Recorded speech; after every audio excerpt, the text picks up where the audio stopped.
y'all, it's me again, the Rock Doctor, coming at you live with another installment of Guitar Hack of the Week. Yeah, this one is number 32.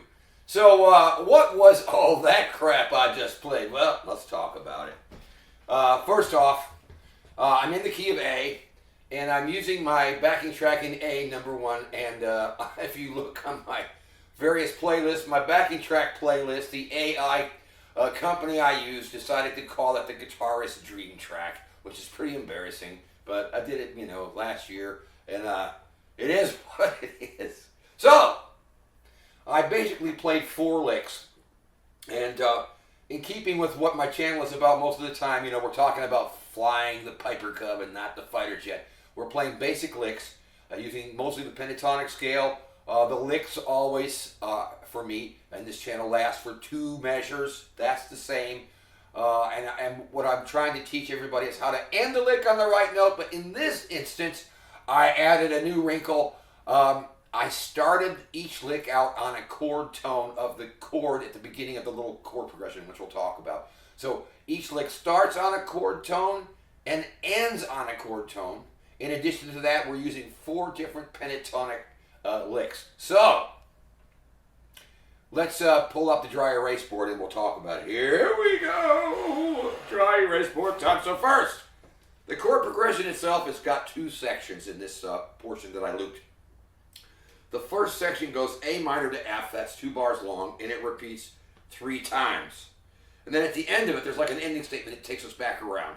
And that is a measure of E minor and a measure of G. So, the first 3 licks start out on a chord tone of A minor. Those notes, if you look, are either A, C, or E.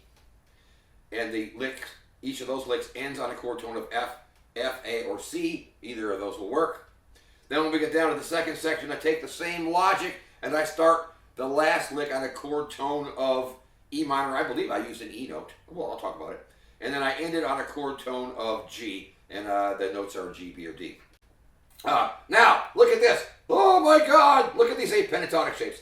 So, lick number 1 started with pentatonic lick, I call it number 4, in the 10th position. See it?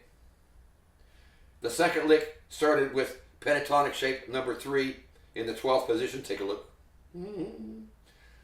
The third lick, I moved up again into the 15th position. I call that pentatonic scale number 2. That's just what I call it. Doesn't matter. And then finally, the last lick, I went to the home scale. I like to call it pentatonic scale number 1 in the 17th position for a pentatonic minor. All right. Okay, let me get rid of this guy.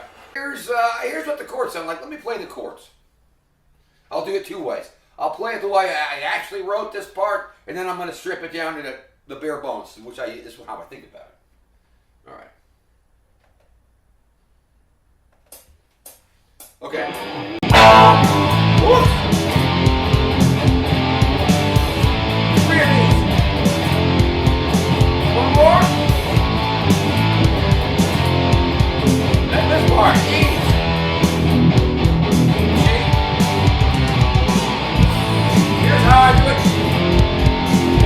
A minor to F. 1 more of those. 2 measures long, then E and G.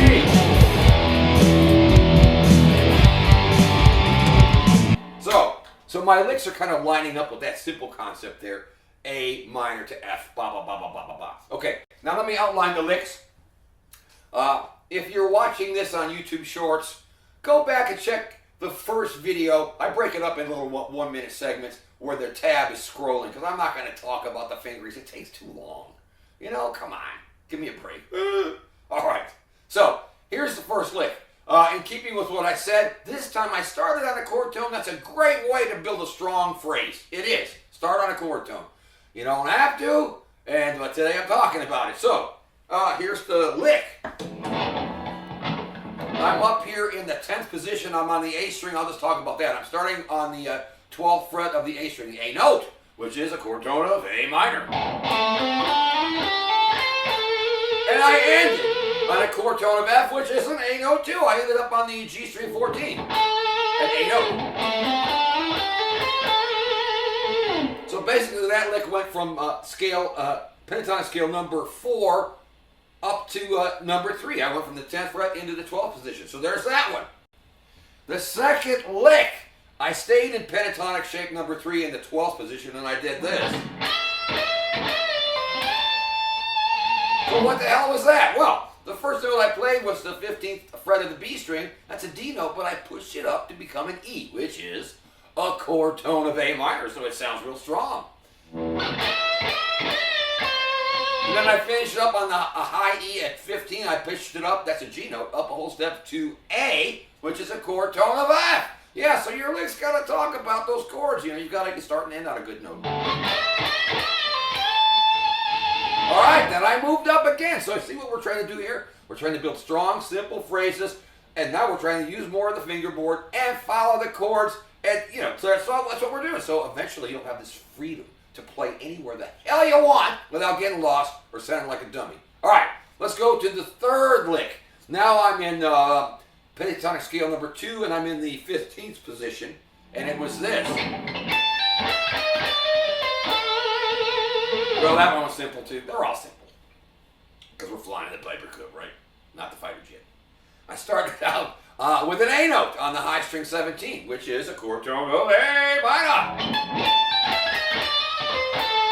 And at the end, I ended on an A to match the F chord down at the end of that.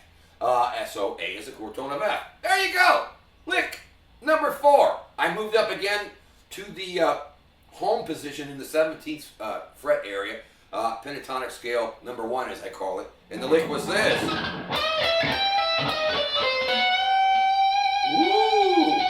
All right, so what did I do there? I started out again. This time I'm looking for a chord tone of E, and I chose the G string 19. I pushed it up a whole step to become an E. Then I moved over and I played this. And then the most important thing at the end, I took the B string 19th fret F sharp note and turned it into a G, half step bend, to match a G chord.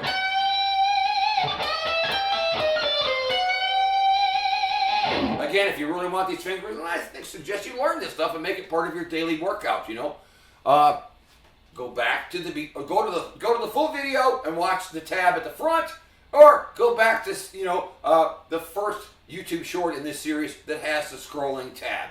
That's it. So yeah, so I want you guys to learn some basic licks so you can fly the Piper Cub around without crashing and burning.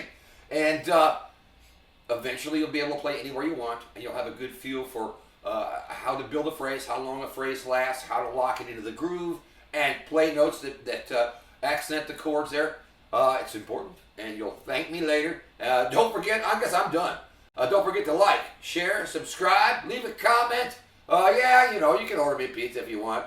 Whatever. And, all right, I'm out of here. I love you. Bye.